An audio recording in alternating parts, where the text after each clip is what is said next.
Okay, so the first subsystem we're going to focus on is the value. So the value, so you remember, is comprised of 4 blocks: the value proposition and how it's turned into a product, the customer segment, the distribution and sales channel, and the customer relationship channel. To illustrate the dynamic of that subsystem, I'm going to illustrate 2 paths.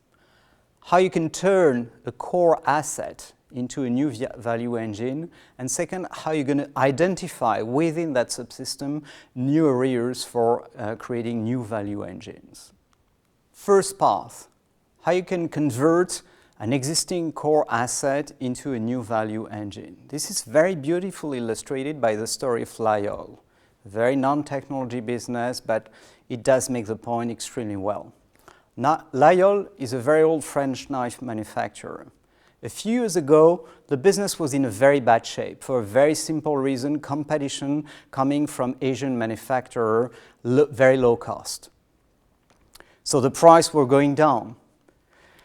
Lyell needed to produce in high volume to enter in that game, which they couldn't. They didn't have the facility, the production facility to enter in that battle.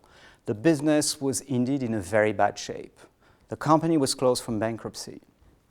It turned out that the business was acquired by an entrepreneur, and that entrepreneur turned upside down Lyell business.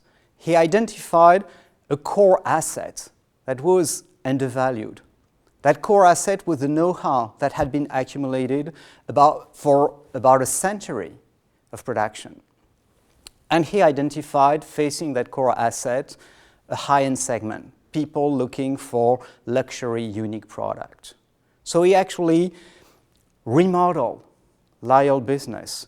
He turned that core asset into the core value engine of Lyell. He repositioned the whole business from a commodity, volume, cost-driven, into a high-end luxury product.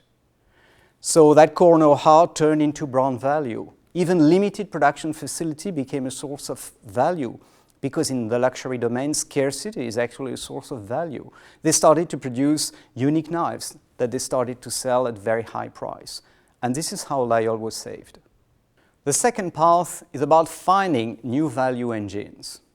The idea is to get back on what we did during the market assessment phase, breaking down the value proposition into 3 sub-dimensions: the core job to be done, pain problems to resolve, and areas of potential gains, new dimension for creating value for the customers.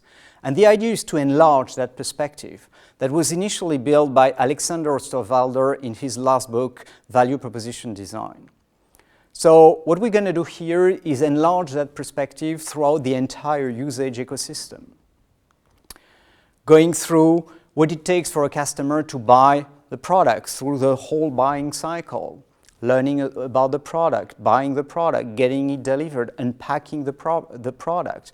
Are there potential areas for pain gains? Are there core problems that you might resolve there?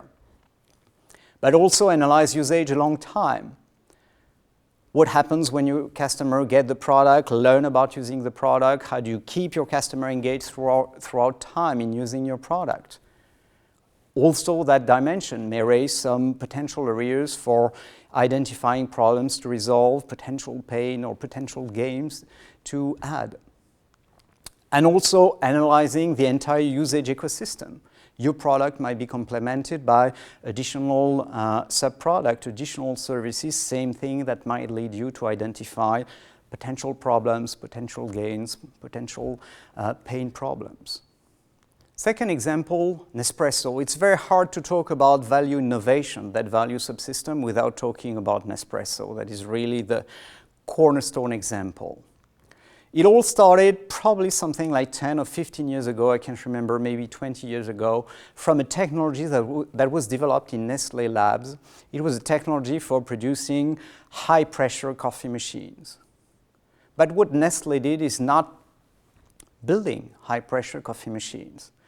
Nestlé identified, and remember, it took them time, it took them a number of iterations, but they finally identified that the gravity center of the value potential within such a product was that it opened a path to reinvent the coffee drinking experience. which they reposition as a very high-end experience. If you look at the marketing that Nespresso develops, you will see that they talk about drinking coffee in using the same vocabulary that is used for qualifying wines, because they are trying to reposition coffee drinking as a cultural, sophisticated experience. So the core product that they sell in that process is not the coffee machine, it's the coffee pods. That is the product that conveys that drinking experience. In that value model, what's also important for the subsystem to work is to control as much as possible the user experience. So the sales goes online or through dedicated Nespresso stores. And then the coffee machine becomes secondary. This is why Nespresso actually licensed the technology to third-party manufacturers. They only sell the pods.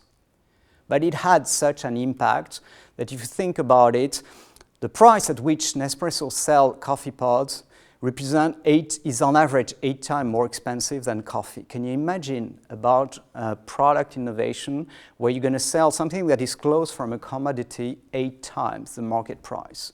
This is exactly what Nespresso has achieved through value innovation, through the innovation in the value subsystem. So that is for the value subsystem.